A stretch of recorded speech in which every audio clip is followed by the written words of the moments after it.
I really like these lines through the hills here. It's interesting, the video camera is making the sky look incredibly purple. It's not really like that, although I am happy to see it starting to break up a little bit, because it was looking like it was going to get socked in pretty strongly.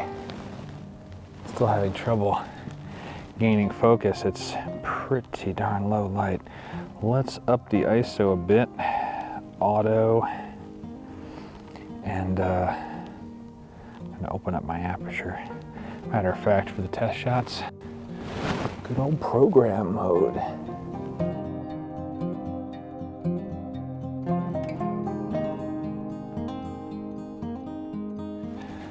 Now there's a lot of options here, although the sweep of the trail is kind of cool.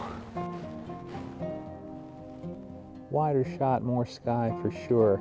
I'm at 24 millimeter on this. I kind of like the trail just sweeping off to the right. Sun's going to be coming up over there, and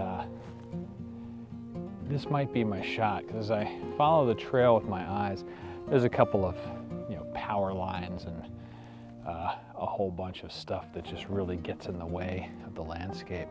So this might be my framing here. So get a few more test shots in, and we'll see how it all works out. I think I'll just stick with the program mode right now. Lower. I kind of like it a little higher because I pick up a little more of the trail up there. Yeah, this is too far in the center. Needs to be over here so that I get the better curve. Yeah, definitely not the low shot. That's too much. Yeah, I need to go up the hill a little bit. Let's see here. Oh, now I pick up another like tower. That is not making that much of a difference.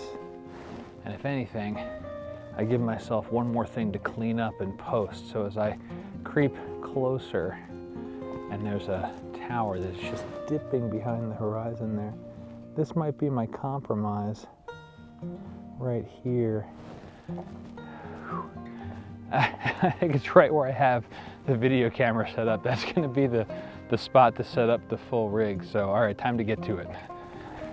Right about here, and I lose that little bit of a power tower out there. Let's level my base. Just on the off chance I decide to do a pano, I'll be ready for that. I've switched over to the 16 to 35 because those test shots, I was doing things at 24, 28 millimeter, and this will now give me just the option to back out a little farther. There's some interesting stuff happening up in the sky as the clouds kind of break up a little bit. So a little bit more trail in the photo. That's nicer.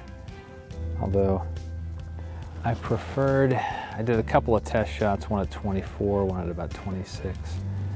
The little bit of less exaggeration with 26 was actually making a difference. So we'll make that little tweak, adjust the composition ever so slightly. Just these little micro adjustments.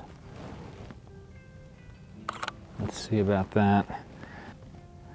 Yeah, I like that. Now I just need to have the sky do its thing. Although, man, there is not much of a break out at the horizon. The sunrise would be in about 5 minutes, and if there's going to be a splash of color, I'm going to get a tiny bit of window. There's a very small amount of orange that's out there that might let some of the sun sneak through and peak things up. There is ripples in the clouds, and so maybe from above down we might get some sunbeams through. We'll see how that goes. But in the meantime, out to the west, there's some nice mist in the hills, so I'll take out the other camera and just do a little playing and take advantage of the other things that this location is giving me. I need to adjust exposure on this as the light creeps up. We'll take the exposure comp down, and I can probably tolerate a little bit of zebra stripes in that scene.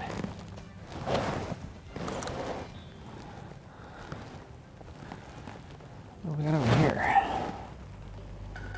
Yeah, so this set of hills here, that's kind of nice for pano. So I'm going to steal the tripod that video camera's on and get a pano taken in.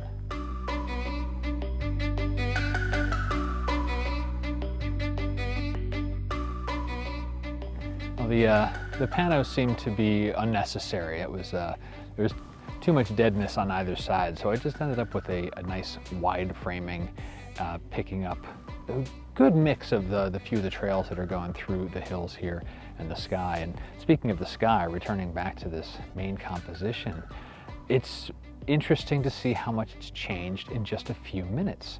There's now this nice bright patch. It's cutting kind of like right over my head, and it's on the upper third of the composition. So it's really giving some more balance to the scene overall, which is nice. And I am still kind of hoping for a little more color. It's a very muted blue-gray right now, and looking around to other areas of the sky, there's higher up I see this more sky blues, tiny hints of pink here and there. So maybe we'll get a splash of a little bit of color before the sun takes over entirely and just does its normal warm light kind of thing. When the sun dips behind that next bank of clouds, there's going to be a nice just little blanket of warm sunlight hitting that spot. And I'm going to frame up this shot with the handheld, just thinking about just centering that piece of it, just that bit of sky, and have a nice accent shot. So let's get myself ready for that. Put my focus point back in the center. That's where I'll want it. Make it easy to frame. There it goes. I did an overlay on the camera. It shows me a grid, and I'm ignoring almost everything outside of it, and there's a more centered square. It's almost like thinking with your full frame as a crop sensor, just punching in on the center part of it.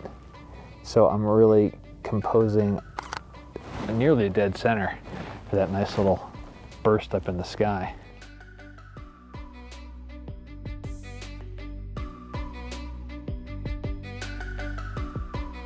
Let's get one of these too. There we go. Oh, and that cloud shape is good. That's good. That's giving me a little more interest.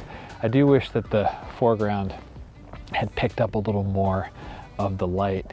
I've got one more opportunity as it comes through that next cloud banks.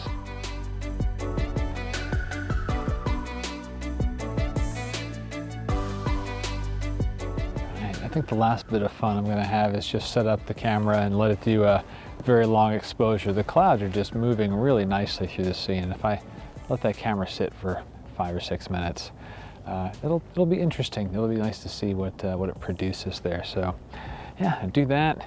Got a little bit of color this morning, that's all good. Wrap it up. Morning coffee, time for coffee, always coffee.